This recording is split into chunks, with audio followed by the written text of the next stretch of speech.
विशिष्ट भाषेचं एक सौंदर्य आहे. त्या सौंदर्याला आपण न्याय देतोय का? ते जर माझ्याकडून होत नसेल आणि मी हा टास्क करणं, की मला यार मी चांगला पोलीस दिसतोय, तरी पण मला तुम्ही बिहारी पोलीस का नाही करत?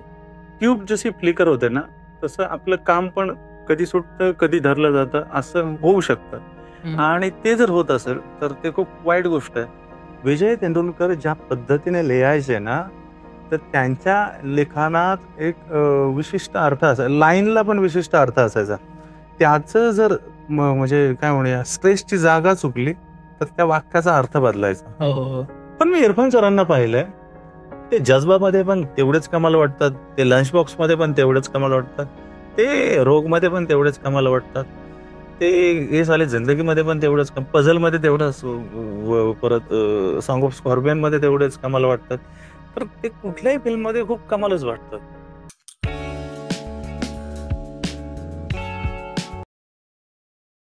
मला एक प्रश्न होता, की तुम्ही हिंदीमध्ये खूप काम केलंय आणि आता मी मुंबईला जातो बऱ्यापैकी. तर मी काही ऑडिशन दिलेत किंवा काही मित्रांचे अनुभव आलेत, की अ, मराठी नाव बघितलं, की त्याला एक टाइपकास्ट केलं जातं. करेक्ट आहे. मराठी तुमचं शरद जाधव नाव आलं, शरद शर्मा असतं, तर काहीतरी वेगळा रोल असता. मग शरद जाधव आलं, की पोलिसाचा रोल किंवा काहीतरी असं मराठी नवऱ्याचा रोल किंवा काहीतरी असं. तर तुमचे काय अनुभव आहेत किंवा याच्याबद्दल असं टाइम मत बरोबर आहे, बरोबर आहे. असंच आहे. हं. मग ते हे त्याचा राग येतो का? राग नाही येत बरं का. राग नाही यायला पाहिजे आपल्याला. आपण असं आपण ही गोष्ट ना चॅलेंज म्हणून घेतली पाहिजे. का तुम्ही बरं मराठी नाव आहे म्हणून कास्ट करत तुम्ही दुसऱ्या एखाद्या कॅरेक्टरसाठी का नाही कास्ट करत? हां, तेच. तर ह्याला राग म्हणून नाही घ्यायचं. याला चॅलेंज म्हणून जर घेतलं ना, ओके. हं, तू, तू, तू, तू, तू. तुम्ही मला नाही करत कास्ट. मराठी आहे म्हणून दुसऱ्या म्हणजे दुसऱ्या एखाद्या शर्मा, वर्मा याच्यात कास्ट नाही करत.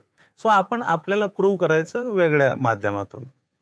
वेगळ्या माध्यमातून. आपण यूपी, एम-पी काय असेल ते हरियाणवी हो. एखादं दुसरं काहीतरी आपणच काहीतरी करायचं आणि त्या भाषेत त्या कॅरेक्टरला सादर करायचं आणि ते जर ते बघत असतील, त्यांना जर कळत असेल, की "अरे यार, हा एवढा मेहनती आहे." तर ते का नाही विचार करणार? बरोबर. आपण कशाला राग घ्यायचा? पर्सनल नाही घ्यायचं. त्यांना माहीतच नाही आणि ते एवढं डोकं वापरायला त्यांच्याकडे कुठे वेळ आहे? त्यांच्याकडे ऑलरेडी एका कॅरेक्टरसाठी 2-2 हजार ऑप्शन्स आहेत. हो.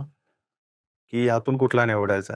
मग ते एवढा वेळ कशाला वाया घालतील? अरे शरद जाधवला कास्ट करा, एम-पीतला एक टपोरी भाई म्हणून किंवा काहीतरी किंवा शरद जाधव आहे तर मराठीला सूट होईल.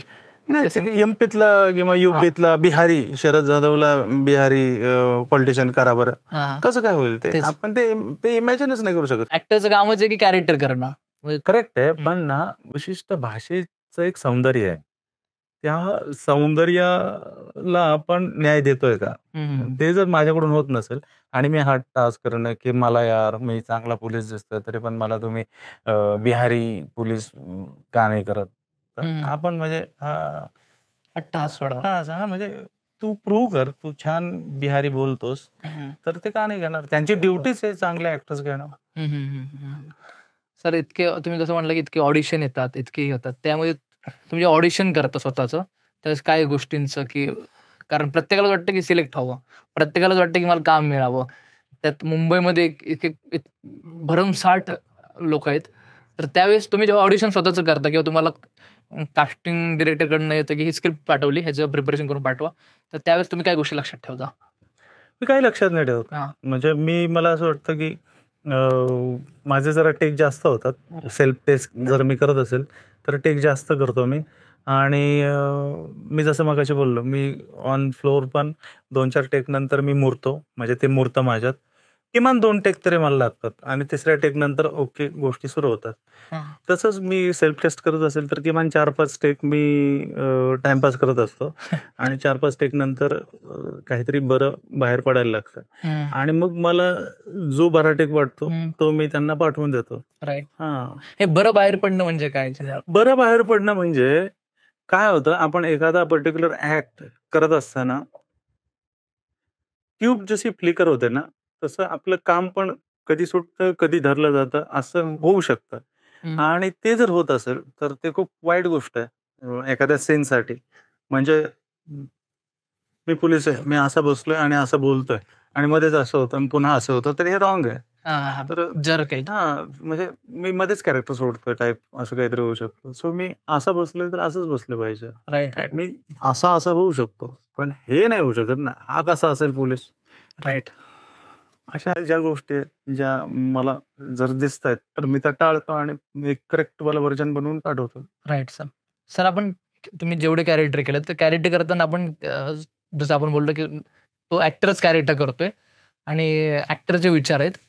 तर हे करताना तुम्ही कॅरेक्टरकडनं काय म्हणजे किंवा हे कॅरेक्टरकडनं मी आयडिओलॉजी शिकलेलो आहे किंवा या कॅरेक्टरमुळे माझ्यामध्ये हा बदल झालेला आहे. असं काही झालंय का, की कॅरेक्टर आपल्याला एक्सचेंज होत असतो ना, की विचारांचा एक्सचेंज असतो किंवा काही गोष्टींचा किंवा ते कॅरेक्टर माझ्यासोबत राहिले. म्हणजे ॲक्टिंग लेव्हलला नाही, पण एक म्हणजे ते सुरुवातीचे 1-2 फिल्म होत्या ना, कारण त्या फुल फ्लेज फिल्म माझ्याच होत्या. मीच त्यांचा लीड होतो. तर त्या दोन्ही फिल्म करताना मला असं झालेलं, की ते ते विचार, त्यांचं जगणं, त्यांचं ते सोसणं, सगळे त्या वेगवेगळ्या फायनान्शियल कंडिशन्समधून जाणं. मी ते जस्ट इमॅजिन नव्हतो करत, तर ते फील करत होतो आणि ते सायकॉलॉजिकली ते बरेच दिवस माझ्यासोबत टिकत पण होतं. पण त्याचं पण रिझन असं होतं, की प्रॅक्टिस. मला प्रॅक्टिस नव्हती. त्याला म्हणजे हे मला माहीत नव्हतं, की ते जसं माझ्या मेहनतीने ते इन होतंय, तसंच ते मेहनतीने आउट पण होईल. आणि मी त्याच्या आउट करण्यासाठी मी मेहनत घेत नव्हतो किंवा अच्छा. तसा काही विचार करत नव्हतो. आणि जर मी एखाद्या गोष्टीवर विचारच नाही केला, तर ती कंटिन्यू माझ्यासोबत राहील. ऑब्व्हियसली राहणार ना ती. तर जसं मी मेहनतीने त्याला आत आणलंय, तसंच थोडी मेहनत केली तर ते जाईल पण. राईट राईट तर मग मला ते कळलं, की थोडंसं मेहनतीने जातंय, तर मग व्हायला लागलं. पण मी जसं सांगितलं, की त्यानंतर मला असं एवढं 1-1 महिनाभर रेग्युलरली काम करायची संधी तशी मिळाली नाही. आणि मग त्यामुळे ऑन ऑफ होत राहिलो. म्हणजे आज काम केलं, तर पुढच्या म्हणजे 2-4 दिवस केलं, पुढच्या 2-4 दिवस केलं. असं म्हणजे गॅपनी ते चालू राहिल्यामुळे ती कनेक्टिव्हिटी विशिष्ट कॅरेक्टरची राहिली नाही. अच्छा. म्हणजे नंतरची. कारण मग मी असं लीड नव्हतो कुठल्या फिल्ममध्ये. तर त्यामुळे ते एका अर्थी बरं पण झालं. कारण वेगवेगळे मूड त्या प्रत्येकाचे म्हणजे इन्स्पेक्टर आहे तर आज तोच इन्स्पेक्टर आज वेगळ्या मूडमध्ये असणार, उद्या ऑब्व्हियसली वेगळ्या मूडमध्ये असणार. तर ते त्याच्यासाठी फायदेशीरच झालं ते. Right, right, right, right. Sir हे जे मूडबद्दल बोलला किंवा तर हे जे आता तुम्ही बोलता की कॅरेक्टर थिंकिंग किंवा हे ते. तर आपण काहीतरी त्या त्या सेटवर गेलो की काय आपल्या गोष्टी जसं तुम्ही म्हटलं की ॲटमॉस्फिअर असतोच. पण ॲक्टरसाठी काय गोष्टी महत्त्वाच्या असतात की ॲक्टरसाठी की एखाद्या ॲक्टरचं प्रत्येकाची एक वेगळी पद्धत असते किंवा जसं प्रत्येकाची एक मेथड असते की मला अ, असं काही गरज नसते की मला विचार करायची वगैरे जाऊन मी ऑन दी स्पॉट करतो किंवा मला तुम्ही म्हणलं की ॲटमॉस्फिअर हे असतं. तर त्याचा स्पाईन काय तुमचा ॲक्टिंगचा? हे दोन्ही पद्धतीने मी काम करून पाहिलंय. म्हणजे मी एक्सपेरिमेंट म्हणून करून पाहिलंय. मला एक सवय होती, की मी सीन व्यवस्थित प्रिपेअर करून जायची मला सवय होती. पण प्रिपेअर म्हणजे काय? तर लाईन्स समजून घ्यायच्या. पाठ करायच्या नाही. हां. लाईन्स समजून घ्यायच्या हं, आणि तिथे गेल्यावर त्या लाईन्सचं काय पण उलटं-पालटं होईल, पण अच्छा. मीनिंग तेच राहील. मला त्या लाईनचे म्हणजे शब्द बदलू शकतात. शब्द बदलू शकतात. म्हणजे मैंने तुम्हारा खून किया है, मैंने खून किया है तुम्हारा, तुम्हारा खून मैंने किया है. तर त्याला म्हणजे हं, विजय तेंडुलकर ज्या पद्धतीने लिहायचे ना, तर त्यांच्या लिखाणात एक विशिष्ट अर्थ असायचा. लाईनला पण विशिष्ट अर्थ असायचा. त्याचं जर म्हणजे काय म्हणूया स्ट्रेसची जागा चुकली, तर त्या वाक्याचा अर्थ बदलायचा. हो, हो, हो. आणि हे होतं तसंच. पण एखादी कॅज्युअल लाईन मी बोलतोय, तर त्या लाईनला विशिष्ट जागेवर स्ट्रेस नाही दिला तरी चालतं. तर ओके. ते थोडंसं मागे-पुढे केलं तरी ज्यावेळेस तुम्हाला असं वाटतं की रायटर आपण त्या रायटरच्या रायटिंगशी खेळू शकतो तेव्हा खेळता. हां. नाहीतर ज्यावेळेस तुम्हाला वाटतं की इथं रिस्क आहे हां, किंवा इथे नाही ते कॉन्टेक्स्टमध्येच असतं, की इथे आपल्याला नेमकं काय बोलायचंय. तर ते असतं कधी-कधी. नंतर मग त्याच्याशी आपण छेडछाड नाही करू शकत. पण बऱ्याचदा ते आपलं वाटावं म्हणून आपण त्याला आपल्या भाषेत, आपल्या पद्धतीने पण फिरवू शकतो. तर ते ही चांगलीच गोष्ट असते. त्यात काय रॉंग नाही काही. बरोबर. सर क्राफ्ट ही गोष्ट म्हणजे आता तर खूपच की म्हणजे इरफान खान पण क्राफ्टबद्दल बोलतो मनोज वाजपेयी क्राफ्ट बद्दल बोलतो, तर आता एक काम करून करून एक क्राफ्ट तयार होतो ऍक्टरचा. तर तुम्हाला काय वाटतं की काय क्राफ्ट किंवा क्राफ्ट म्हणजे काय, किंवा क्राफ्ट कडे कसं बघितलं जातं, क्राफ्ट कसा तयार होतो? क्राफ्ट कसा तयार होतो हा खूप कठीण प्रश्न आहे बरं का. हम्म. पण जो व्यक्ती म्हणजे जसं एखादी आई बाळाला पोटात वाढवते ना, आणि ते वाढवणं म्हणजे काय आहे, आणि तिला जर ते सांगता येत असेल की माझ्या पोटात बाळ वाढतंय आणि मला असं असं वाटतंय, तसं तसं वाटतंय, एवढ्या छान फिलिंग आहे, तेवढं छान हे आहे, अमुक आहे तमुक आहे, ते मला नाही वाटत ती शब्दात व्यक्त करू शकते. बरोबर. कारण तिला आतमध्ये काय काय जाणवतं त्यामध्ये खूप छान वाल्या फिलिंग्स पण असतील, पेनफुल पण फिलिंग्स असतील, कदाचित काहीतरी आतमध्ये बाळ लाथबीत मारत असेल, काय पण करत असेल, आणि ते प्रसवणं पण खूप पेनफुल प्रोसेस आहे ती. मला असं वाटतं ते क्राफ्ट बाबतीत पण तसंच असावं. अच्छा. ते काहीतरी आपण वेगळ्याच कोणत्या तरी भलत्याच माणसाच्या एखाद्या विचाराचा विचार करायचा, तो कसा उभा राहत असेल, तो कसा बोलत असेल, कसं जगत असेल, काय होत असेल, आणि त्या सगळ्याचा खूप सारा विचार करून मग त्याच्या काहीतरी 4-5 लाईन्स बोलायच्या आपण, आणि त्या लाईन्स बोलून झाल्यानंतर बघायचं की आपण चांगलं बोललोय की कसं बोललोय, म्हणजे कसं काय काय केलंय आपण. आता बाळाला जन्म दिलाय, मग ते आता बाळ चांगलं आहे का कसं आहे का काय माहित नाही. सो ते तेवढं कठीण काम असू शकतं कदाचित, मला असं वाटतं, जर त्याला आपण सिरियसली घेत असू तर. नाही तर मग काय, कधी कधी बाळ अशीच पण जन्म राईट राईट. आणि ऍक्टर म्हणून स्वतः अपडेट राहणं खूप महत्वाचं आहे आत्ताच्या काळात. ऍक्टर म्हणून काळानुसार ऍक्टिंग स्टाईल पण बदलते. डिरेक्टर नवीन येत आहेत किंवा नवीन नवीन एक्सपेरिमेंट होतात, तर तुम्ही ऍक्टर म्हणून स्वतःला कसं अपडेट ठेवताय? हे ऍक्टिंग स्टाईल बदलते, मला आवडलेलं आहे. हा ना. ऍक्टिंग स्टाईल बदलते, थोडस काय आपला हे म्हणजे नाही का, थोडस व्हॉइस मध्ये किंवा बॉडी लँग्वेज मध्ये चेंज येऊ शकतो कदाचित. पण मी इरफान सरांना पाहिलंय, ते जज्बामध्ये पण तेवढेच कमाल वाटतात, ते लंच बॉक्स मध्ये पण तेवढेच कमाल वाटतात, ते रोग मध्ये पण तेवढेच कमाल वाटतात, ते हे झाले जिंदगीमध्ये पण तेवढंच, पझल मध्ये तेवढंच, परत सॉंग ऑफ स्कॉर्पियन मध्ये तेवढेच कमाल वाटतात. तर ते कुठल्याही फिल्म मध्ये खूप कमालच वाटतात. तर काय करत असतील ते, म्हणजे आणि त्यांचा काय बदल असतो, किती पर्सेंट बदल असतो, काय त्यांनी काय पण असतो बदल असतो. म्हणजे ते आता मी परवा ती फिल्म पाहिली, म्हणजे त्यांच्या फिल्म्स मी नेहमीच बघत असतो. तर कारवामध्ये त्यांनी एक मुस्लिम कॅरेक्टर केलं. तर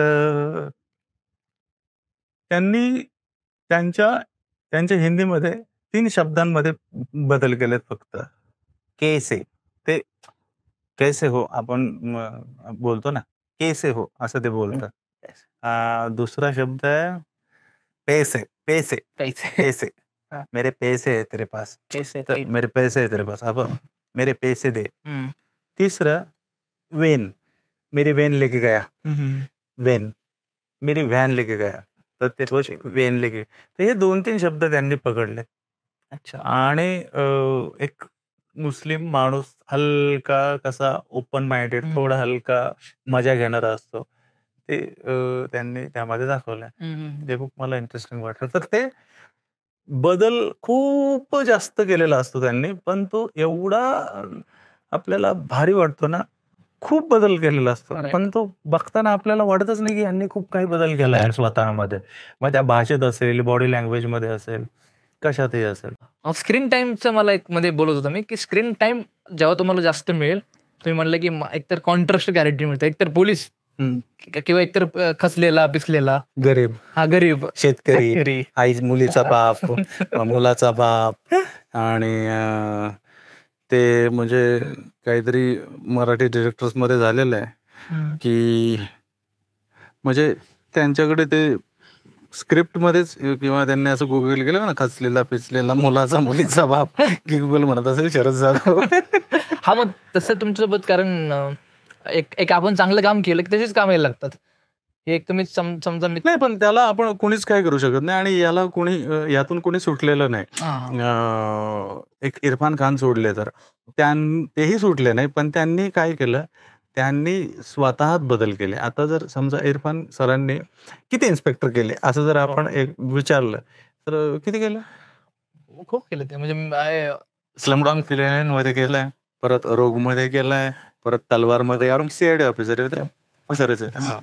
परत अजून ही फिल्म आहे, गुन्हा नावाची फिल्म आली होती. अरे ते डेनो मारियो आणि बिपाशा बासू, त्यात एक थोडेसे बेवडा इन्स्पेक्टर केला त्यांनी. परत आहेत अजून असे 2-3 एक 2 अजून. तर पण सगळे वेगळे केलेत त्यांनी, सगळे वेगळे आहेत आणि कोणत्याच इन्स्पेक्टरचा कोणत्यावर त्यांनी प्रभाव नाही असं जाणवू दिलेला. सो पण ते एकटे सोडले तर बहुतेक लोक ना या जाळ्यात अडकलेले आहेत. काय म्हणूया, मोनोटोनस गोष्टीमध्ये किंवा टाईपकास्टमध्ये अडकलेत आणि पर्याय नाही. म्हणजे कुणीतरी माझ्यासारखा एक माणूस येतो कुठल्या तरी छोट्याशा गावातून, ऍक्टिंग करायची म्हणतो आणि मग त्याला एक काम ऑफर होतं आणि मग त्याला जर त्यासारखीच कामं ऑफर होत असतील आणि त्याला जर जगायचं आहे तर त्याला ते घ्यावं लागेल, निवडावं लागेल. त्याच्याकडे ऑप्शन नसतो सुरुवातीला. तर असं आहेच ते. त्याने स्वतःला प्रूव्ह करायला थोडासा वेळ जाणार आहे आणि ते वेळ गेल्यानंतर प्रूव्ह करू शकला तो तर इंडस्ट्रीत टिकणार आहे. अदरवाईज त्याचं पण पॅकअप होणार आहे, त्यालाही निघून जावं लागणार आहे. कारण किती दिवस सेम गोष्टी सहन करणार ना लोक? त्यांना ते पैसे भरतात, ते फुकट थोडी येतात बघायला. तर ते पैसे भरून येतात, तर ते किती वेळ सहन करणार एखाद्याला? त्यांना ग्रांटेड. मग त्याच्यामध्ये डिरेक्टरचाही एक आहे. डिरेक्टरचं साधं सिंपल लॉजिक असतं. त्याला वाटतं यार हे पर्टिक्युलर पर्सेंटेजवाला इमोशन हा खूप छान देतोय, तर मग किंवा पर्टिक्युलर क्रायटेरियावाला इमोशन हा खूप छान देतोय, तर याला घ्या. तर त्याची चूक नाही, डिरेक्टरची चूक नाही, कोणाची चूक नाही. कारण त्याचं पहिलं काम लोकांना आवडलंय आणि तेच आपल्याला पाहिजे, तेच ते विकणार आहेत. सो त्यात रॉंग काय नाही. डिरेक्टरचं पण नाही, प्रोड्युसरचं नाही, ऑडियन्सचं पण नाही. फक्त त्याची ड्युटी आहे एक सर्टन काळानंतर स्वतःला अपडेट करून काहीतरी वेगळं प्रेक्षकांपर्यंत. ते त्याचीच ड्युटी. तुमच्या डिरेक्टर सोबत असं ह्या गोष्टीवर कधी चर्चा झाल्यात का? कारण हे कोणासोबत आहे ती गोष्ट आपल्याला, कारण आपण काय करू शकतो, ऑडिशन देऊ शकतो, सिलेक्ट करणारा कॅरेक्टर डिरेक्टरच आहे. एक्सपेरिमेंट तुमच्यासोबत 99% लोक करणार नाहीत. का रिस्क घ्यायची कोणी? तू काहीतरी पैसे लावलेले असतात, काहीतरी कोटी लावलेले असतात. एक्सपेरिमेंट कोण घेतात? बाहेरचे लोक घेतात. जसं इरफान सरांना ती वॉरियर मिळाली. वॉरियर कधीची आहे? तोपर्यंत त्यांचं इथे भारतात तेवढं होतं का? तर नाही. त्यांना इंटरनॅशनल अक्लेम जेव्हा ते झाले तेव्हा इथल्या लोकांना कळलं, अरे ये तो अपना ही बंदा है और ये अच्छा गिर रहा है सब, ये तो मतलब चलो इसको लेके करते. म्हणजे असं आहे ते. तर ते आपल्यावर प्रयोग करायला कोणी का पैसा वेस्ट घालेन? कोणीतरी वेगळ्याने करावा प्रयोग, मग त्याच्यावर विश्वास ठेवतील कोणीतरी. आणि हे तसं पाहिलं तर लॉजिकली लोक करेक्ट, त्यात त्यांची चूकच नाही काय. वो हम है जो हमें ही अपने आप को अपडेट करना है और हमें ही अपने आप को लोगों के सामने प्रेजेंट होना है. वो भले इस तरह से हो या किसी तरह से हो, लेकिन हमें ही होना है. बरोबर. म्हणजे ऍक्टर म्हणजे तेच झालं ना की कोणीतरी वो आएगा मसीहा और मुझे बचा के लेके जाएगा, तब तक मैं घर में कैद रहूंगा. नाही भाई, काम करत तू निघ बाहेर. इरफान खानचं जेव्हा तुम्ही उदाहरण सांगता तर इरफान खानच का? कारण हे खूप का प्रश्न आहे. खूप ऍक्टर आहेत आपल्या भारतामध्ये आणि जगात पण जेव्हा आपण एखाद्याला असं समजून मला ह्याच्यासारखं बनायचंय तर ते खूप विचार करून त्या माणसाला पण तिथे ठेवलेलं असतं. तर इरफान खानच का? मला इरफान सरांसारखं नाही बनायचं एक, पण इरफान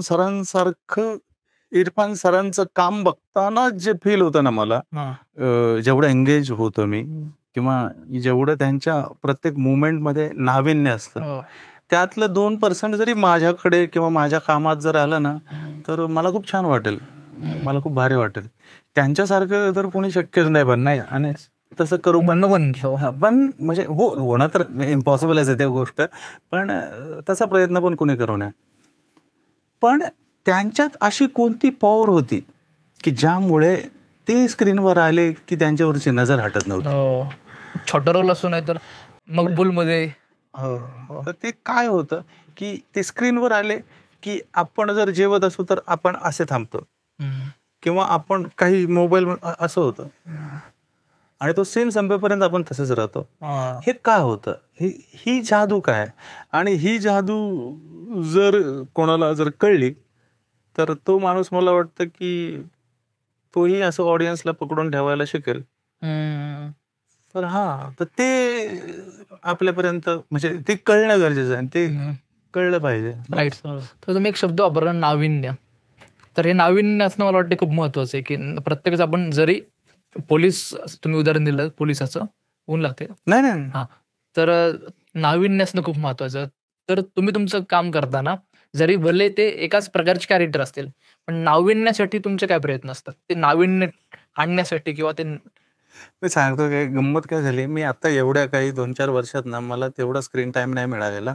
आणि काय होतं, तुम्हाला जेव्हा तुम्ही एखाद्या फिल्मचा किंवा एखाद्या प्रॉडक्टचा एक महत्वाचा पार्ट असता तेव्हा ती बॉन्डेड स्क्रिप्ट तुमच्याकडे असते आणि ती अख्खी जर्नी जर तुम्हाला माहित असेल गोष्टीची आणि तुम्ही त्यात महत्वाचे पात्र असाल तर तुम्हाला तुमचं अप्स अँड डाऊन्स माहिती होतात, कळतात की पुढे काय होणार आहे, आता काय चाललंय आणि आपल्याला किती काय काय याच्यात नवीन आपण ऍड करू शकतो. बरोबर. पण गोष्टच माहित नाही, काहीच नाही. तुला सेटवर आल्यावर स्क्रिप्ट मिळते आणि तू ते करतोय. तर मग अशा वेळी काय पाळी होणार आहे, या काय नवीन होणार आहे, तर ते होऊच शकत नाही. आणि बऱ्याचदा असं होतं की म्हणजे आपण तेवढं मोठं कॅरेक्टर नसल्यामुळे बऱ्याचदा आपल्याला स्क्रिप्ट मागून पण मिळत नाही. आपल्याला फक्त कॅरेक्टर ग्राफ सांगितलं जातं की असा असा तुमचा ग्राफ आहे, तर त्याला आपण काय करू शकत नाही. ओके. म्हणजे तुम्हाला छोटं म्हणजे रोल तसा छोटा नसतो, पण ते रोल असले की तुम्हाला स्क्रिप्ट मिळत नाही. नाही म्हणजे कोणालाच मिळत नाही, बहुतेकांना नाही मिळत. बहुतेकांना काय सांगितलं, कॅरेक्टर ग्राफ सांगितलं जातो की तुमचं हे असं असं कॅरेक्टर आहे आणि डायलॉग वगैरे ते दिलं जातं ना. थोडंसं रिडिंग बिडिंग होतं, 1-2 समजा सिरीज करत असो आपण तर 2-3 एपिसोडचं रिडिंग होईल. मग तिथे आपल्याला सांगितलं जाईल की तुम्ही असे आहात, तुम्ही तसे आहात, तुम्ही मग हे करता, तुम्ही ते करता. आणि मला असं वाटतं की एखाद्या ऍक्टरला मोठी ते एखादं विशिष्ट पात्राची बेसिक गोष्टी समजून घेण्यासाठी एवढं पुरेसं आहे. हो, पण ते कंटिन्युअस नसतं, त्याच्यात गॅप येतात. तर त्यामुळे ऑब्व्हियसली आपण काय पकडायचंय तेच आपल्याला कळत नाही.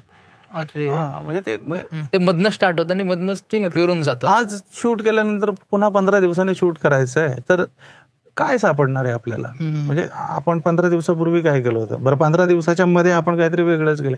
मला एक किस्सा आठवलाय रोहन सरांचा. ते एक सिरीज करत होते परदेशात कुठेतरी, त्यांनीच सांगितलं हे. तर शूट करत होते आणि त्यांचे एक हिंदी फिल्मचं गाणं राहिलं होतं बाकी. तर मग आपली टीम गेली तिकडे. तर ते बोलले की, आणि या शहरात त्यांचं शूट चालू आहे, मध्ये एक नदी आणि नदीच्या पलीकडे दुसरं काहीतरी शहर होतं. तर ते लोक बोलले की आम्ही इथे आलोय, तुम्हाला रात्री तुम्ही पाहिजे. तर हे बोलले, अरे भाई मी नाही येऊ शकत, मला विदाऊट परमिशन इम्पॉसिबल आहे, ते माझे डायरेक्टर उद्या शूट आहे माझं वगैरे किंवा काय. पण ते बोलले नाही नाही आपण करू, असं काय रात्रीच तर तुमचा वेळ पाहिजे, तुम्ही सकाळी परत जॉईन करू शकता वगैरे वगैरे. पण ती टीम ऐकायला तयार नाही, सर ऐकायला तयार नाहीत. मग ते बोलले की एक काम करो, आप मेरे डायरेक्टर से बात करो, फिर देखो क्या होता है. सो मग डिरेक्टरशी बोलले, ते कन्व्हिन्स केले डिरेक्टरला. आता डिरेक्टर बोलले मी काय बोलू शकतो. ठीक आहे म्हणे, जा घेऊन, मग आता काय, पण मला द्या रात्री माझा ऍक्टर आणून, सकाळी शूट आहे म्हणजे लवकरच आणून द्या, सकाळी काम आहे माझं. सो गेले इरफान सर तिकडे, काहीतरी गाण्याचं शूट होतं, गाणं केलं मस्त, डान्स बिन्स झाला असेल त्यांचा. मग ते आले, मग या सेटवर जेव्हा कधी त्यांना पोहोचायचं होतं तेव्हा ते पोहोचले. डायरेक्टर ऍक्शन बोलले, इरफान सर बोलतायत त्यांच्या लाईन्स, सगळं काही करेक्ट होतंय, पण काहीतरी प्रॉब्लेम येत होता. काहीतरी कळत नाही. डिरेक्टर म्हणतोय लाईन्स तर व्यवस्थित बोलल्या जात आहेत, सगळं होतं, प्रॉब्लेम काय आहे, प्रॉब्लेम काय काय कळेना, काय प्रॉब्लेम आहे, काहीतरी मिस होतं. मग तो दिवस तसाच गेला, थोडा नाराज दिवस गेला. बरं हे इरफान सरांना नाही कळतंय की मी लाईन्स तर बोलतोय पण काहीतरी प्रॉब्लेम आहे. आपण करत असताना आपल्याला कळत असतं, वयाने मोठेत किंवा अनुभवाने, तर काही गोष्टी सांगत असतं आपल्याला की जे आपल्यासाठी सोन्यासारखं असतं, किंवा तो आपल्यासाठी तो खजिना असतो. तर असं तुमच्यासोबत घडलं की बाबा बिलकुल नाही. सुरुवातीला घडायचं. बिलकुल नाही. हे सुरुवातीला काही 3-4 वर्ष ते घडलं. पण हा. गेले काही वर्ष मी काम करतोय ना, हा. तर एकाही सेटवर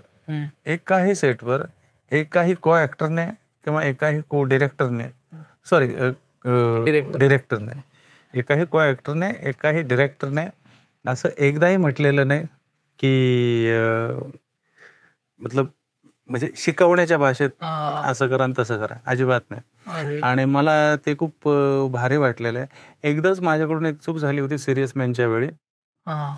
की मी मुंबईचं सगळं शेड्यूल मला म्हणजे सुधीर मिश्रा पण एकदाही बोलले नाही की आप ऐसा करो, हो. एकदाही नाही बोलले. पण पुण्यात शूट होतं त्यांचं 2-3 दिवसांचं. तर मी पुण्यात आलो आणि मी घरी थांबलो. त्यांनी हॉटेल केलं होतं पण मी हॉटेलला गेलो नाही, घरी थांबलो आणि मी शूटला गेलो. शूटला तिथे एक जण आला, तर त्याच्यासोबत मी गप्पा मारल्या आणि 2-3 तास गप्पा मारल्या. मी सेटवर गेल्यावर शक्यतो जास्त गप्पा मारत नाही, मी गप्पा बाजूला असतो. आपापले. हो. तर पहिल्यांदा असं झालं की तिथे कोणीतरी माझ्यासोबत गप्पा मारायला आला आणि मी 2-3 तास गप्पा मारतोय आणि गप्पा मारून कट्टू मला ऑर्डर आली की चलिए सर सेट पे बुलाया. तर मी गेलो आणि मला एक छोटीशी मुवमेंट करायची होती. मला उभं राहायचं होतं. दरवाजाच्या बाहेर उभं राहायचं होते. पण उभा कसा राहणार तो हेच काय कळेना मला. मग विचारांचेच ना, कारण त्याच्यावर विचारच झाला नाही किंवा मी शांतच नाही, माझं मन अशांत आहे कारण मी बडबड करतो 2-3 तास. तर माझं आज झालं, शरद हे का होतंय तुला? तुला का सापडत नाहीये? तर तू बडबड करून आलायस आणि ही बडबड करणं किती वाईट असतं हे बघ. पहिल्यांदा मला सुधीर सर बोलले, ऐसा खडा रहेगा क्या वो? म्हटलं सॉरी सर मग मी एक काहीतरी अशी एक वेगळी पोझिशन पकडली. म्हणजे माझ्या डिरेक्टरला कळलं होतं की माझा ऍक्टर आता नाहीये हे नाहीये तो. म्हणजे त्यांची नजर केवढी कमाल असेल. एवढे दिवस ते मला एकदाही बोलले नाहीत. एकदाही बोलले नाही की ऐसा करो आप किंवा ऐसा क्यों कर रहे हो आप, असं नाही. पहिल्यांदा ते बोलले, म्हणजे किती हुशार आहेत ते. बरोबर आहे. आणि मी म्हटलं की यार शरद, सेट पे कभी किसी को बुलाने का नहीं आणि गप्पा मारने का नहीं. तर हा राईट सर. सर जसं तुम्ही म्हणलं की आता तुम्ही ते अनुभवातून शिकला की सेटवर हे गोष्टी करायच्या नाहीत. तर अजून काय गोष्टी आहेत की ज्या तुम्ही टाळता करायच्या, की जसं बोलणं नाही की कोणाशी बोलायचं नाही, तसं कारण ते कॅरेक्टरसाठीच आहे की कॅरेक्टर थिंकिंग. 2 माणसांवर लक्ष ठेवायचं. म्हणजे माझी जी पद्धत आहे, डिरेक्टर आणि डीओपी या 2 माणसांवर माझं लक्ष असतं. त्याचं कारण असं आहे की डिरेक्टरचा मला स्वभाव कळतो एकतर आणि त्यांची गोष्ट सांगण्याची पद्धत कळते. त्यांना नेमकं गोष्ट कशी सांगायची आणि डीओपीचा पण स्वभाव कळतो आणि त्याची काय स्टाईल आहे शूट करण्याची ती पण मला कळते. तर आणि त्यांच्या दोघांच्या डिस्कशन मधून फायनल काय रिझल्ट मिळतोय. म्हणजे माझा सीन नसला, दुसऱ्या कोणाचा असला तरी तो मी ऐकतो. त्यातून मला कळायला लागतं की जॉनरा काय फिल्मचा, ही कसं काय करणार आहे, फिल्मला कसं प्रेझेंट ट्रीटमेंट काय असतं ते समजतंय. किंवा ह्या दोन गोष्टी आहेत, गप्प राहणे आणि त्या 2 लोकांना बघणे. ओके. आणि फोकस कसं ठेवता? कारण तुम्ही जसं म्हणलं की एक फिल्म करणं किंवा काम करणं, ऍक्टिंग करणं हा कॉन्सन्ट्रेशनचा भाग आहे.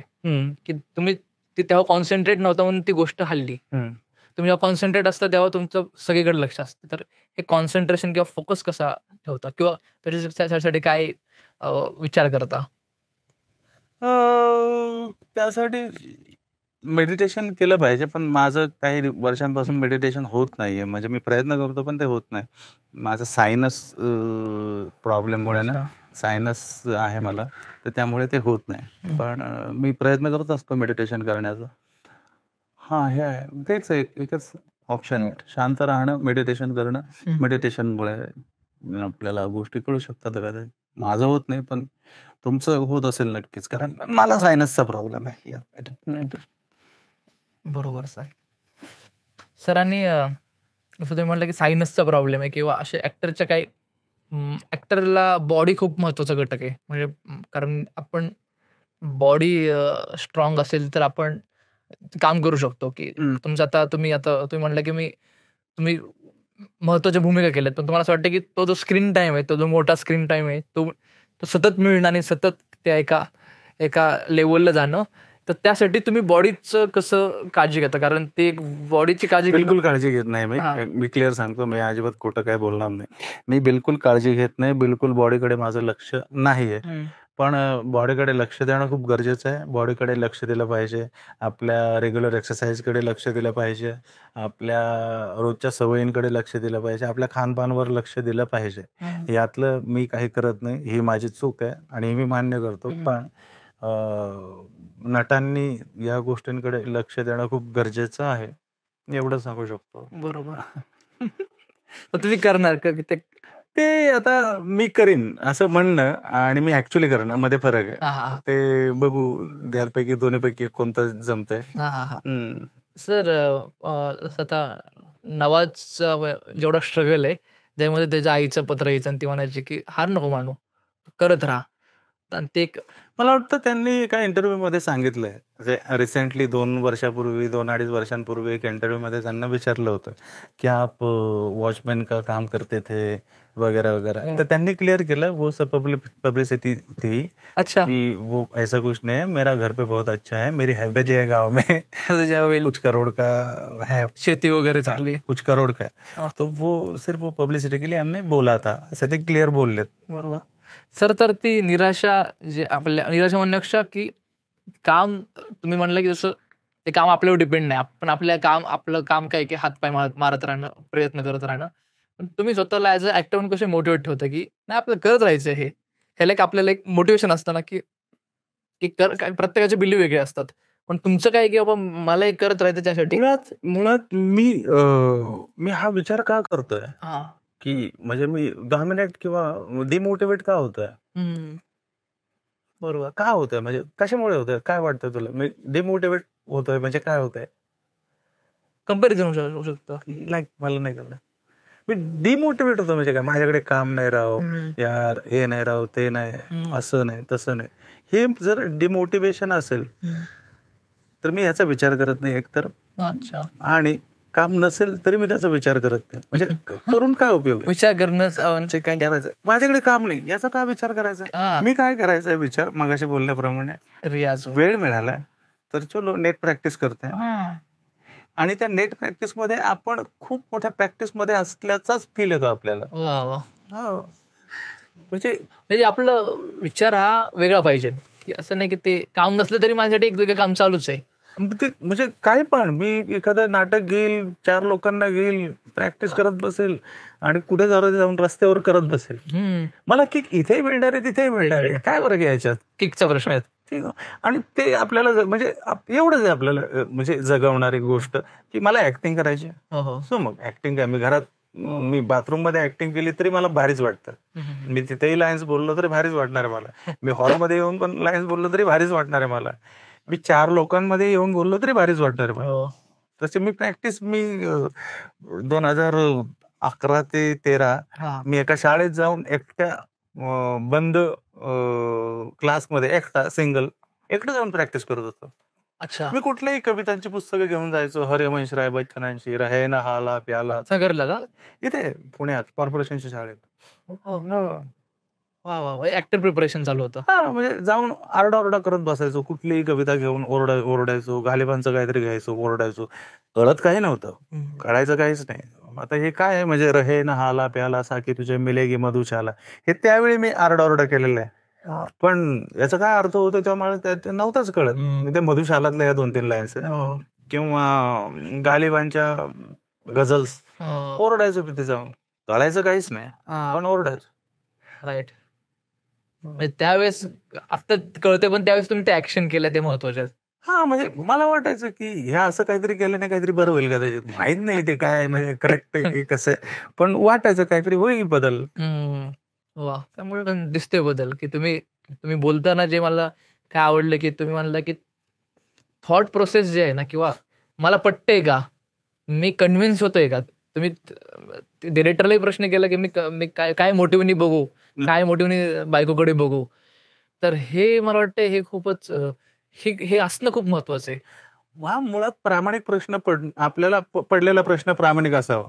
नाहीतर बऱ्याचदा काही लोकांना असे पण प्रश्न विचारतात, सर मग मी हा ग्लास काय करू, खाली ठेवू का वर ठेवू, डोक्यात घाल. हा सर, म्हणजे हेच सांगा, देखावा जो असतो ना, की मला खूप प्रश्न पडतात हे पण दाखवून एक असतं, की मी खूप भारी ऍक्टर आहे हे पण एक दाखवून असतं. मग मी याचं असं करू, त्याचं तसं करू. अरे काय अवघड आहे. जर्नीमध्ये आता तुम्हाला कसं वाटतंय?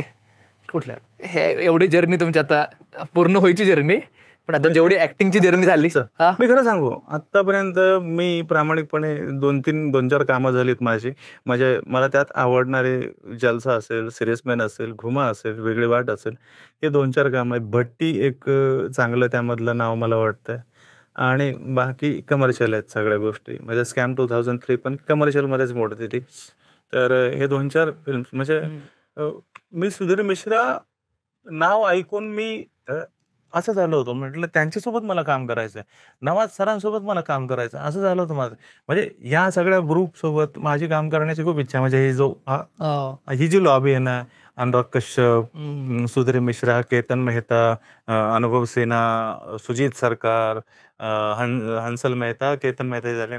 तर ही जी लॉबी आहे ना, मला या लॉबीत काम करायला मजा येणार आहे. कारण यांचं कामाची पद्धत वेगळी आहे, यांच्या फिल्म्स वेगळ्या आहेत, यांचं फिल्म प्रेझेंट करणं वेगळं आहे, गोष्टी वेगळ्या आहेत. सो मला अशा माणसांसोबत काम करायला नक्कीच. आणि तुम्ही केलंय म्हणजे झालं जेव्हा कास्ट झालं तेव्हा मला एवढा आनंद झाला होता की हंसल सरांसोबत आता काम करतोय मी, वाव मला वाटलं होतं. पण ते तुषार सरांकडे गेलं, तुषार सरांसोबत पण ते होता, अनुभव चांगलाच होता. पण हंसल सर शेवटी आले. अच्छा. आणि ते मला नावाने ओळखत होते, मला ते खूप भारी वाटलं. तर त्यांच्यासोबत जरा कमी वेळ घालवायला मिळाला मला, याचं जरा वाईट वाटतं मला, बाकी काय नाही.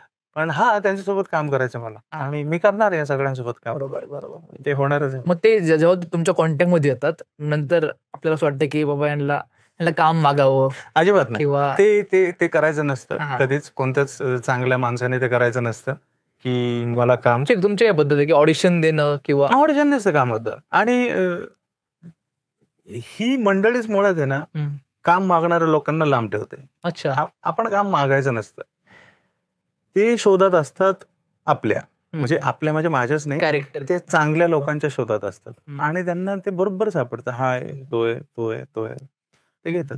प्रामाणिकपणा हा शब्द खूप वेळा वापरलेला आहे, खूप वेळा, म्हणजे इंटरव्ह्यू मध्ये 5-10 वेळा तरी कमी म्हणतोय. पण ही जाणीव कशी झाली तुम्हाला की मला या फील्डमध्ये काम करायचंय ऍज ऍक्टर म्हणून? तर हे प्रामाणिक राहणं खूप महत्वाचं आहे. हे खूप ते मला म्हणजे ते ऑटोमॅटिकली झालंय बहुतेक. मी असं काही ठरवलं नव्हतं. जसं मी त्या डायरेक्टरला बोलण्याच्या आधी ठरवलं नव्हतं की मला असं बोलायचंय. कोणतं की मी इकडनं इथे येऊन इथं तिकडनं का जाऊ, तिकडे का जाऊ, स्पॉन्टेनियस होतं. मला वाटलं की तो माझा प्रामाणिक थॉट आहे, मला आलाय मनात प्रश्न प्रामाणिक, तर मी विचारावा असं मला वाटलं. तर ते असं घडलंय. असं ठरवून बिरवून काय नाही झालेलं. बरोबर. मला कधी कधी प्रश्न पडतो की असं म्हटलं जातं की जगातल्या म्हणजे 90% लोकांना ऍक्टर बनायचं, 100% आपले असं आपण म्हणून 90% लोकांना ऍक्टर बनायचं असं म्हटलं जातं. 2 कॅमेरे करतात ते पण ऍक्टर मजा करतात. तर प्रत्येकाला ऍक्टर बनायचं असं म्हटलं जातं. मग मी कधी कधी पॉलिटिशियन्सचा विचार करतो. पॉलिटिशियन्सनी जर ठरवलं ऍक्टर बनायचं, तर ते ऍक्टिंग करू शकतील का चांगली? तर मग मला वाटतं ते, कारण ओरिजिनल लाईफ मध्ये पण ऍक्टिंगच करत असतात, मग कॅमेरा समोर जाऊन ऍक्टिंग करायचं काय प्रॉब्लेम? मग उत्तर येतं ना, प्रामाणिक नाही. ते खोटं बोलतायत. ती एवढी त्यांची प्रॅक्टिस झाली आहे की ते त्यांना वाटतं की ते खरं बोलतायत. जे पब्लिकला उद्देशून ते बोलतात की आम्ही तुमच्यासाठी हा निर्णय घेतलाय, आम्ही तुमच्यासाठी ते करतो, ते एवढं आपल्याला म्हणजे ते खरंच आहे असं ते बोलतात, पण ते ऍज अ नेता बोलतात. पण जेव्हा ते शेख मोहम्मद म्हणून उभे राहतील किंवा सलीम म्हणून उभे राहतील किंवा कॅरेक्टर एखादा पात्र म्हणून उभं राहतील आणि पात्राचे विचार म्हणून ते वाक्य बोलायला लागतील ना, त्यामुळे ते एवढे खोटारडे आणि एवढे फेक वाटतील ते म्हणजे अजिबात मनापासून त्या भावना जगत नसणार ते. वा. तर त्यामुळे भयानक खोटं वाटतं ते. तुम्ही याच्यामध्ये तर खूप चांगलं उत्तर दिले की अभिनय काय म्हणजे कशाला किंवा म्हणून मला असं वाटतं, जर तू मला प्रश्न विचारला असता ना, ऍक्टिंग करणं सोपं आहे की अवघड आहे, असा जर प्रश्न असता तर मी म्हटलं असतं खूप सोपं आहे जर तुमचं मन निर्मळ आहे. खूप अवघड आहे जर तुमच्या म्हणजे तुम्ही कोणत्याही इन्स्टिट्यूट मध्ये जाऊन या, किती वर्षाचं ट्रेनिंग तुमच्या सोबत असू द्या, पण भाई उधर वायरसेस का जमावड़ा है, मतलब इतने वायरसेस आ रहे हैं, आप दूसरे के साथ कुश्ती खेल रहे हैं और उसमें एक कैरेक्टर का थॉट घुसाना है बीच में, हो ही नाही सकता. ते बॅगेज नाही पाहिजे, काहीच नसलं पाहिजे, म्हणजे क्लीन स्लेट, क्लीन पाहिजे ते. रंग होत आला पाहिजे. व्हॉट एव्हर तो जो कोण असेल त्या पात्राचे विचार तुम्ही कसं ते क्लीन करता? कारण एक एक ते पूर्ण प्रोसेस झाली की परत आपल्याला क्लीन करायचंय, नवीन काहीतरी त्यावर येणार आहे पेंटिंग, तर ते जे आहे कसं क्लीन? मी आत्ताही क्लीन आहे, माझ्या डोक्यात काहीच नाही, कशाच्या बद्दल काहीच विचार नाही, माझ्या डोक्यात आत्ताही काहीच विचार नाही, कशाच बद्दल काहीच विचार नाही. आणि मी हे जे काही बोललोय हे पण ठरवून बिरवून असं काही नाही, हे असंच जे आहे म्हणा रियालिटी ते बोललोय की बॅगेज बिगेज असलं काहीच नाही, किंवा कुठलं तरी काहीतरी काम लक्षात आहे किंवा काही असं काहीच नाही, काहीच. बरोबर. सेन्सिबल सिनेमा खूप कमी लोक मराठीत बनवतात, तो हा प्रॉब्लेम आहे. स्क्रिप्टवर काम होत नाही, मग सेटवर कॉम्प्रोमाइजेस होतात खूप सारे, तर त्यामुळे हा फरक एक जाणवतो. हिंदीमध्ये तसं होत नाही, हिंदीमध्ये वेळ दिला जातो सगळ्याच गोष्टींना, स्क्रिप्टवर काम झालेलं असतं खूप छान आणि त्याचा रिझल्ट पण खूप छान येतो. मग हा फरक मला म्हणजे प्रोफेशनलिझम म्हणू आपण, प्रत्येकाला प्रत्येकाची एक स्पेस दिली जाते आणि त्यामुळे काम छान होतं. राईट. त्या अर्थाने मराठी इंडस्ट्री डेव्हलप झाली का किंवा इंडस्ट्री आहे का? कारण जसं साऊथमध्ये कंटिन्युअस त्यांचंही एका ब्रॉड लेवलला काम चालू असतं. मराठीमध्ये खूप चांगल्या फिल्म येतात, पण त्यांचं प्रमाण खूपच म्हणजे कमी नाही म्हणता ना, पण ते खूप असे संथ गतीने किंवा डिस्टन्समध्ये येतात. मला खरं सांगू का, मला बोलतच येत नाही मराठी सिनेमाबद्दल जास्त, कारण जे चांगले सिनेमे बनवणारी माणसं आहेत ते खूप कमी सिनेमे बनवतात आणि ते सिनेमे पण खूप कमी पाहिले जातात. हे दुर्दैव आहे आणि त्यामुळे मला नाही समजत नेमकं काय काय मी काय बोलू यावर, मला काही कळत नाही. म्हणजे मी काय बोललो तर उगाच काहीतरी वेगळा अर्थ निघायचा त्याचा, पण मला जे कळतंय ते एवढंच आहे की जे चांगले सिनेमा दिग्दर्शक आहेत ते जास्त सिनेमे बनवत नाहीत आणि ते सिनेमे जास्त चालत पण नाही थिएटरमध्ये, पण सिनेमे खूप चांगले आहेत. हे काय ते का होते चालत नाही हा जे आहे? काहीतरी मराठी ऑडियन्स ना थोडा स्वार्थी आहे. मराठी ऑडियन्स स्वार्थी कसं आहे की अरे हे खूप चांगलं आहे, मग हे OTTवर आलं किंवा टीव्हीला आलं की बघू, खूप चांगलं म्हणजे काहीतरी शांत असेल, निवांत असेल, आणि ही खूप मारधाड आहे, ऍक्शन आहे, काहीतरी वेगळं आहे, मग चला थिएटरमध्ये बघू. अरे असं असं ते मराठी ऑडियन्स थोडंसं. आणि काय झालंय, मराठी ऑडियन्सवर एवढा भडीमार आहे सगळ्याच कॉन्टेक्स्टचा, म्हणजे ते केरळी फिल्म असतील, साऊथच्या फिल्म्स असतील, थँक्यू, साऊथच्या फिल्म असतील, इकडच्या इंटरनॅशनल फिल्म्स असतील, कोरियन खूप सारे आपले मराठी लोक बघतात, तर एवढं सगळं मराठी ऑडियन्स बघतं आणि त्यात त्यांना मराठी पण बघायचं आहे. आणि प्रोडक्शन कॉस्ट जर बघितली तर त्यांचं असं होतं कम्पॅरिझन की अरे इथे तर पैसेच नाही वापरले तुम्ही, खर्चच नाही केला. मी तर ते बघितलं तर त्यात किती पैसे खर्च दिसतोय आणि ते किती शॉर्ट छान दिसतं, इथे तर काहीच क्रिएटिव्ह आणि काय तर मला एंगेज करणारं काही दिसत नाही. सो त्यामुळे आणि खूप हुशार झालाय मराठी ऑडियन्स, त्याला असं ग्रांटेड पकडणं रॉंग आहे की याला काय कळतंय, याला काही पण याच्या समोरून डिश आणा. मराठी ऑडियन्स तसा नाही, मराठी ऑडियन्स सगळं बघतोय, सगळ्यातलं सगळं बघतोय आणि मग त्याच्या समोर उपचार आलो मग त्याच्यासमोर म्हणतो नेक्स्ट प्लीज, असं काहीतरी. म्हणजे याच्यामध्ये मेकरनी विचार केला पाहिजे, जे प्रोड्युसर आहेत विचार केला पाहिजे तसा. हे जी टिपिकल पद्धत आहे सिनेमा बनवण्याची किंवा ज्या पद्धतीने आपण सादर करतोय ती पद्धत बदलली पाहिजे. त्यांनी प्रयोग केला पाहिजे. जसा आपला हा प्रयोग छान झाला होता. कुठला? तुंबाड. तुंबाड खूपच तुंबाडवाला प्रयोग. राही अनिल बर्वे काय ते आणि ते प्रयोग आणि मेहनतही चांगली होती त्याची. म्हणजे किती काय नाही, ऑडियन्ससाठी काय आहे तो प्रयोग.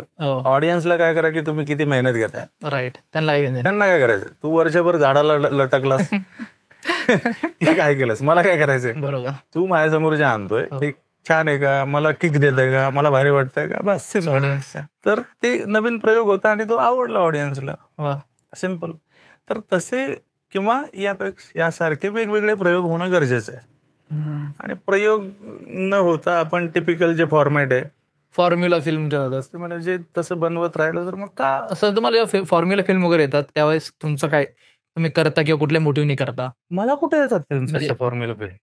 आले असतील ना कधीतरी, बिलकुल. सर हा हे कॅरेक्टर आहे. नाही मला तुला मी सांगू का, माझ्याकडे खूप कमी काम आहे. मी खूप कमी काम करतो, माझ्याकडे खूप कमी काम येतं आणि शक्यतो या असल्या फिल्म्स माझ्याकडे येत नाही. त्याचं कारण माझं बॉडी स्ट्रक्चर आहे किंवा माझं अपिअरन्स आहे, मी दिसतोय कसा. त्यामुळे त्या फिल्म्स माझ्या जवळपास पण येत नाही. मी कधीच असा फ्लॅटमध्ये जाऊ शकत नाही.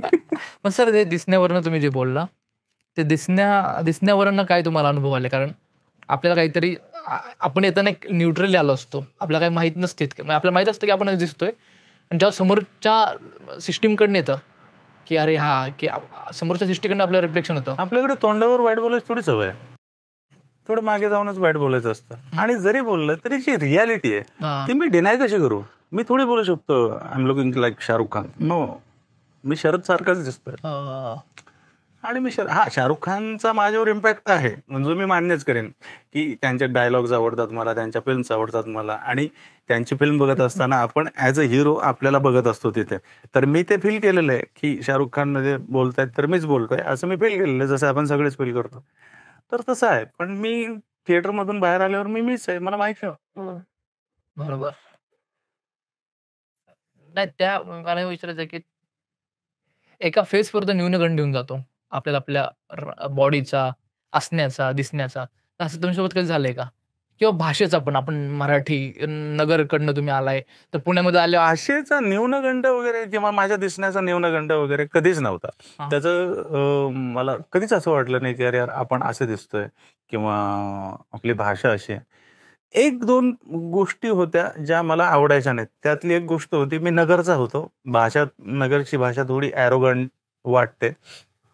तर मला सवय होती असं कोणत्याही गोष्ट कुतूहलाने बघायची. पण नगरी स्टाईल अशी होती बघायची, असं बघायचो मी, असं बघायचो. तर असं आणि माझ्या मनात कुतूहल आहे, पण चेहऱ्यावर काहीतरी त्याला खुन्नस जाते. असं बऱ्याचदा झालं की काय बघतो, काय बघतो, असं मला खूप वेळा बोलले. मग माझा टोन काय काय झालं, असं माझा आवाज ऐकला की त्यांना वाटत अरे काही नाही नॉर्मल आहे. तर हा असं झालं. हो. ओके. बाकी हे प्रोफेशन आणि आपली पर्सनल लाईफ असते, तर ह्याचं कसं तुम्ही सांगड घालता किंवा बॅलन्स कसं करता? नाही, मी फॅमिली वगैरे. माझी कोणतीच लाईफ नाही. माझी फक्त लाईफ आहे काम करण्याची लाईफ. मी खूपदा खूप चांगला असतो, मी खूपदा खूप वेर्ड असतो, मी खूपदा खूप बडबड्या असतो, मी खूपदा खूप शांत असतो, मी खूपदा घरच्यांना नकोसा असतो, मी खूपदा घरच्यांना हवा हवासा असतो, मी खूपदा मी काहीही असतो कधीही. सो माझं असं फिक्स असं काय नाही. आणि तो काही विचार केला नाही म्हणून मी एकटा आहे. अच्छा. लग्न नाही केलं का, असला काही विचार नाही केला, तसला काही विचारच नाही केला. पुढे करणार आहात का नाही? माहीतच नाही. अच्छा. हे खूपच भारी. म्हणजे खरंच माहित नाही, काहीच माहित नाही मला. म्हणजे चाललेलं आहे.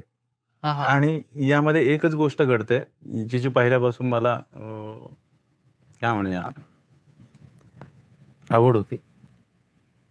मला ऍक्टिंग करायला मिळते. बाकी सब झूठ आहे मेरे लिए. पण काय तुम्हाला वाटत असेल ना की एक पार्टनर असावा, जो सोबत असावा, पार्टनर एक समविचारी किंवा ज्याचा सपोर्ट असतो, कारण वाटतं. तोच एक आपली म्हणजे आपण कुणाला त्यासमोरच आपलं दुःख किंवा एक आपली जी वेगळी बाजू आहे ती मांडू शकतो. पण नंतर हेही वाटतं की तो पार्टनर आला ना हम्म. की माझ्या डोक्यात जी जागा आहे हम्म. काहीतरी म्हणजे समजा 2x2 ची जागा आहे हा. आणि तिथे काहीतरी माझे विचार घर करून बसलेत. ती आल्यानंतर ती अर्धी वापरणार आणि त्या जागेबद्दल मला जास्त विचार करायला लागणार की तिचं काय चाललंय, ती काय म्हणते, ती कुठे आहे, ती खुश आहे का, ते ना ते एनर्जी डिवाइड होणार. हा. तर ते माहित नाही मला काय होईल पुढे. कदाचित करेन पण कदाचित नाही पण.